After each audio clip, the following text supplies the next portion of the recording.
Cette année-ci, le doyen de Fosse a demandé à réincorporer un peu plus précisément l'aspect religieux dans la marche militaire.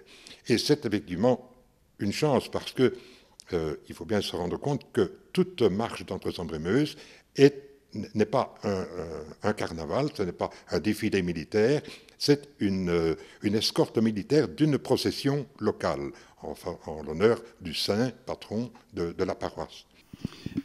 D'abord, c'était un travail d'équipe, puisque un an avant la Saint-Feuillin, j'ai réuni une série de gens, mordus par la Saint-Feuillin, mais aussi des paroissiens et des gens soucieux de l'histoire. Qu'est-ce que Saint-Feuillin peut bien dire à des gens en ce siècle-ci, au XXIe siècle? Alors on est allé aux sources, évidemment, on a recherché un peu l'histoire de Saint-Feuillin. Il y a quand même pas mal de documents qui sont sortis ces derniers temps.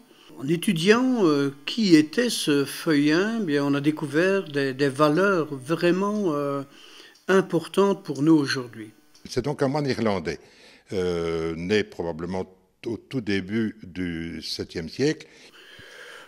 Vivant à la dure en Irlande, sur cette île d'Ichiquin, ayant connu l'ascèse, la pénitence, la règle de Saint-Colomban, etc., leur mission aussi était d'être des missionnaires.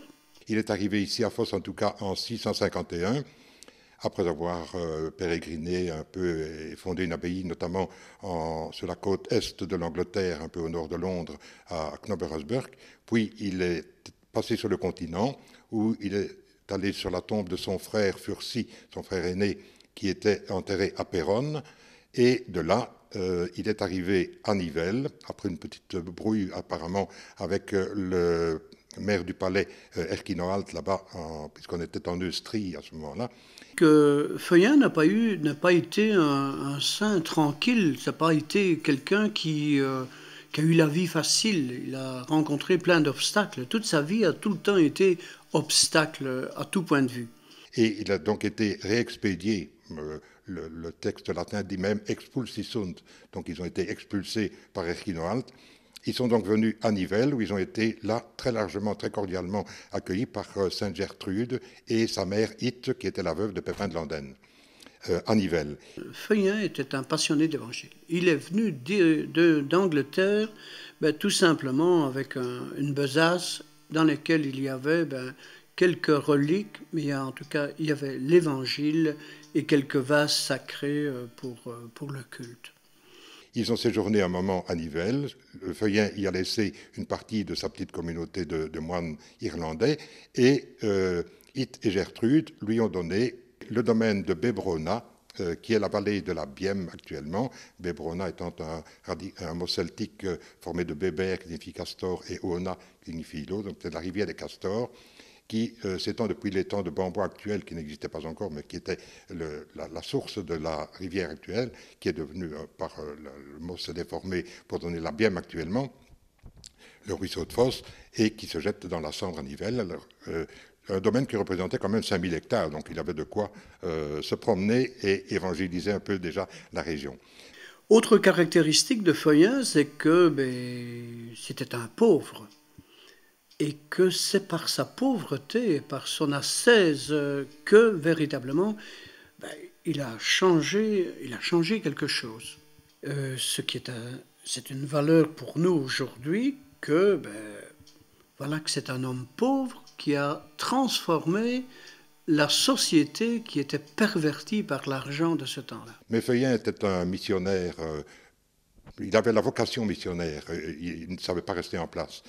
Puis c'était aussi un marcheur, parce que je crois que c'est vrai que la foi n'entre pas seulement par la tête, mais entre aussi par les jambes.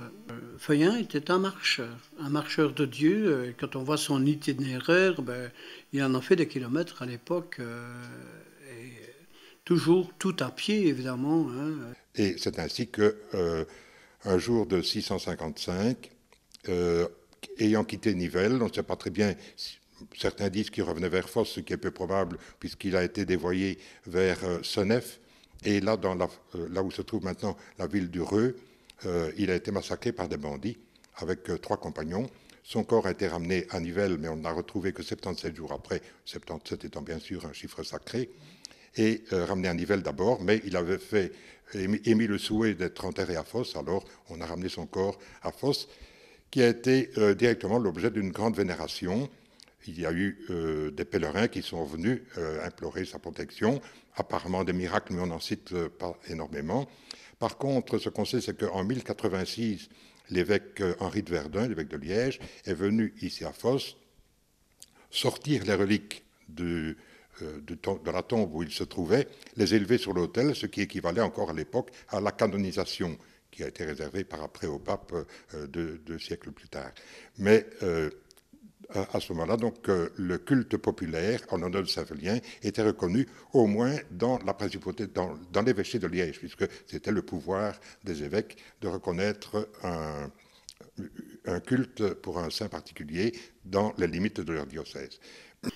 Comment se fait-il que 1300 ans après, ce culte de Feuillin est encore aussi vivant? C'est quand même quelque chose de mystérieux. Il y a eu tant d'autres saints dont on ne parle plus.